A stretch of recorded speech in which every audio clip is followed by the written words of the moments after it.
How you doing, everybody? And welcome to Keith 101, where I'm going to teach you the essentials you need to know to cop the Keith Richards guitar thing. And let's just say Keith and the Rolling Stones are still going. They're about to embark on a U.S. tour, and they just put out a new record, and I think part of the reason why they've been around so long and are still able to play gigs is because their music is not complex. Their music is easy to play. And think about this. When they were young, they crafted riffs and songs that they could play into their 80s, okay? Now, the guys from Periphery or Polyphia or any of those, complex hands all over the neck and tap this and harmonic this and jump all this, those guys are going to have a tough time when they get into their 50s and their 60s and their 70s, if they're even still around then. But the Stones are still rocking, all right? Now, the first thing you need to learn to get into Keith Richards, and now this is just starting with the guitar in regular tuning, okay? You got your regular old C bar chord right there, based on the A shape, all right? Now, the start of what Keith Richards is doing is he's taking those three strings, right? And that's like this. That's like your A chord, right? He's taking this, it's a G, a C, and an E on the 5th fret, all right? G, C, E on the 5th fret, played with the first finger. Okay? Then he's going to hammer on the 7th fret with his 3rd finger. He's going to hammer on that D string with an A. And then on the 2nd string, he's going to hit an F with his 2nd finger. So he's going to go, right?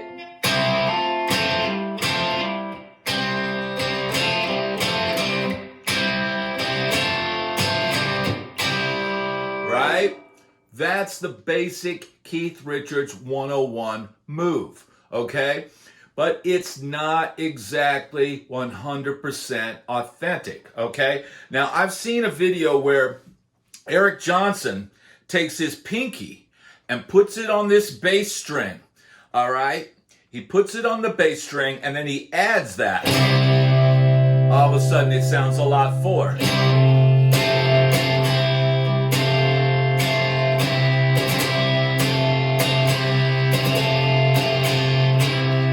That's quite a stretch, and if you're a beginning guitar player, that's going to be hard to do. And if you're Keith Richards in your 70s, 60s, 70s, or 80s, that's going to be hard to do. It's not something I want to do, on an hour-long, 90-minute set, is play. That's a stretch. It's kind of difficult, okay? So what we've got to do to make it authentic, Keith Richards, is this right here. The first thing that we're going to do, see this low E? We're going to snip it off. We're taking it off. It's out of here, bro. We're going to be authentic, Keith. All right? So you take that off, right? Pull the string out. Unwind it here. Now you've got the start of the Keith Richards sound, all right? It's a 5-string guitar. 5 strings with no low E, okay? Now, the next step that you're going to do is you're going to take this high E string and you're going to tune it down a whole step to D. So here's your D.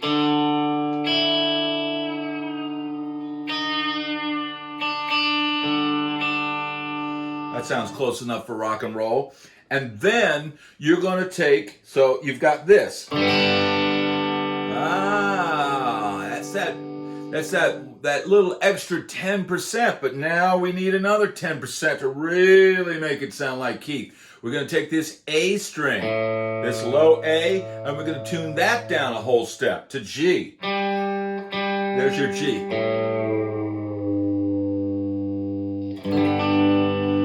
And now you've got a beautiful chord, all right? Listen to that. I mean,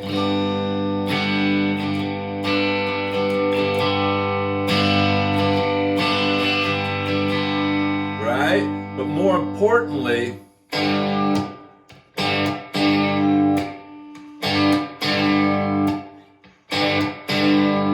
you've ever seen the Stones play live, they always start Honky Tonk Woman like that, and it goes for a while. Sometimes, you know, it goes for a while. Mick will, you know, work the stage and dance around, and it just, right? Now that you've got the tuning, which is G, D, G, B, and D, okay? There's your tuning. So now you no longer have to use your pinky here to get those bass notes. The bass notes are here. And you've got a full C chord there with this. Hear that? Okay, so now when we do that chord that I showed you earlier, that little Keith hammer-on.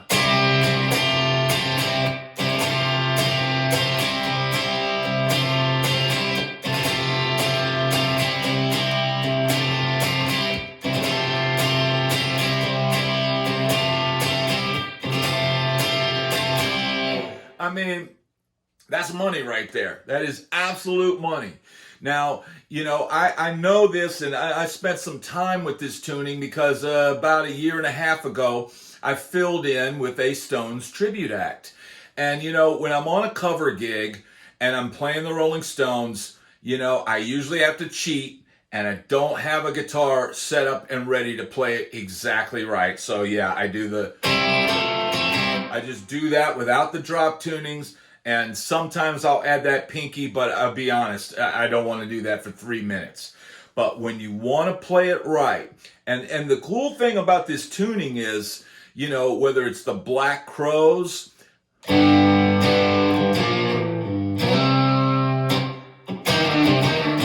right, something like that. Black Crowes use it. Zeppelin even used it. Now, I imagine Zeppelin might have been hearing what the Stones were doing. And I know Jimmy Page experimented with, you know, alternate tunings. But they had their own.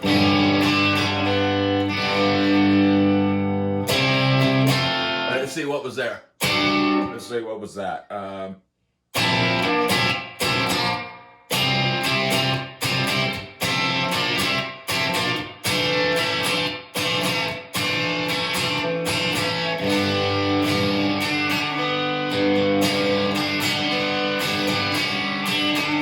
Right? So there's a lot of cool riffs, and yes, the Rolling Stones have done a lot with that, but there's still a lot of cool stuff in this. See?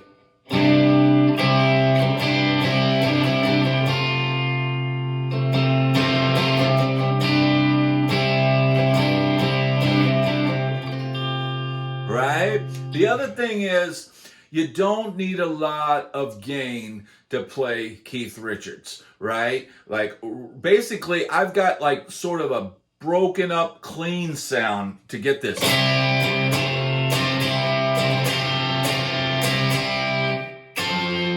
So, and you know, you can hear this on, you hear it on that, or, right?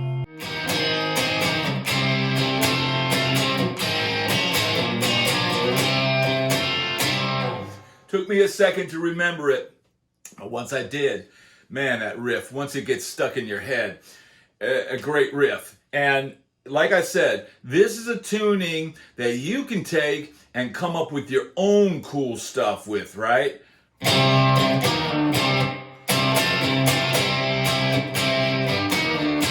Because it's a chord by itself.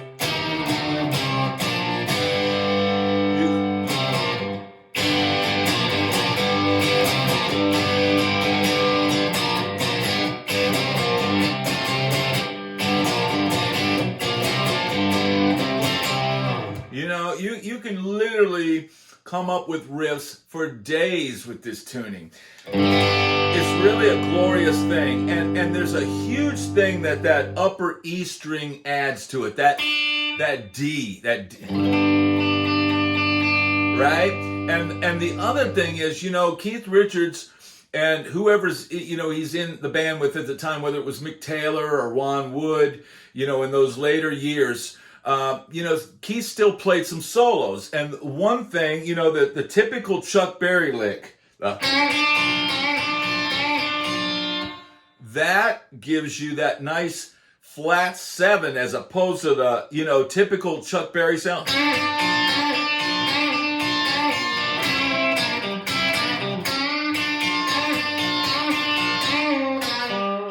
Right?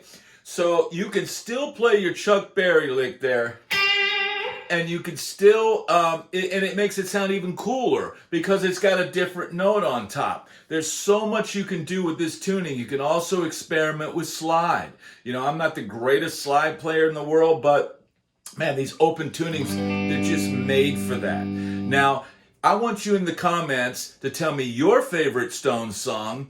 Tell me when you saw the Stones. I saw the Stones first in 1981 at the Hampton Roads Coliseum, the famous show where Keith Richards bashed the guy in the head with his Telecaster. I saw the whole thing. I thought it was awesome. I was just a little teenage kid at the time. I was a huge Stones fan. And you know what? I didn't really ever do the deep dive into what it took to sound like Keith Richards until I had to do that Stones gig. And I thought, you know what? I'm going to get this Keith Richards tuning down. I took this telly. Now, this telly I got, it came with this humbucker. Or actually, it originally had the humbucker and the, single coil. And this is a typical kind of Keith Richards setup.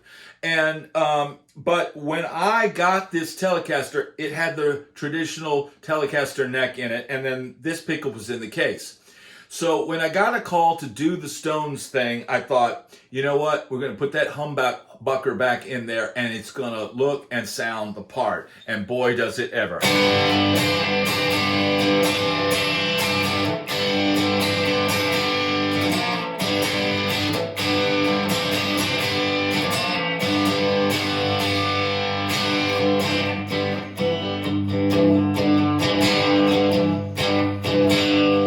Still do your Chuck Berry thing. Just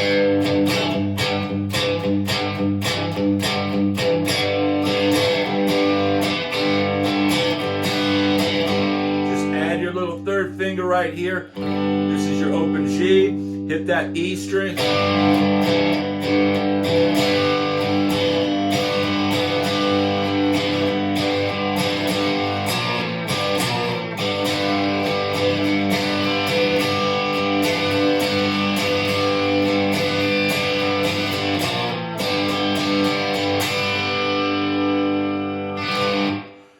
Now, I'm giving you song ideas, I'm giving you original riffs, and I've teased you with some of the Stones riffs in there. You get this tuning on your fingers, and those Stones songs are going to sound just like the record. All right, I'm not going to show you the exact parts, but what I'm showing you is the technique and the sound, the 101, the Keith 101 to sound and play like Keith Richards. I want to thank you for tuning into this video. This was an absolute blast for me because I love the Rolling Stones. I originally, as a kid, I wanted to be Keith Richards. Why? Because he looked like he was having the most fun in the band, right?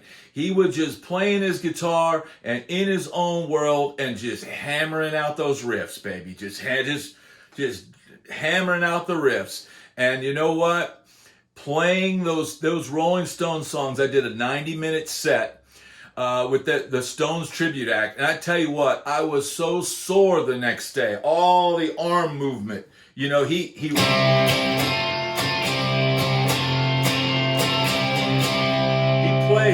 plays from here, and so.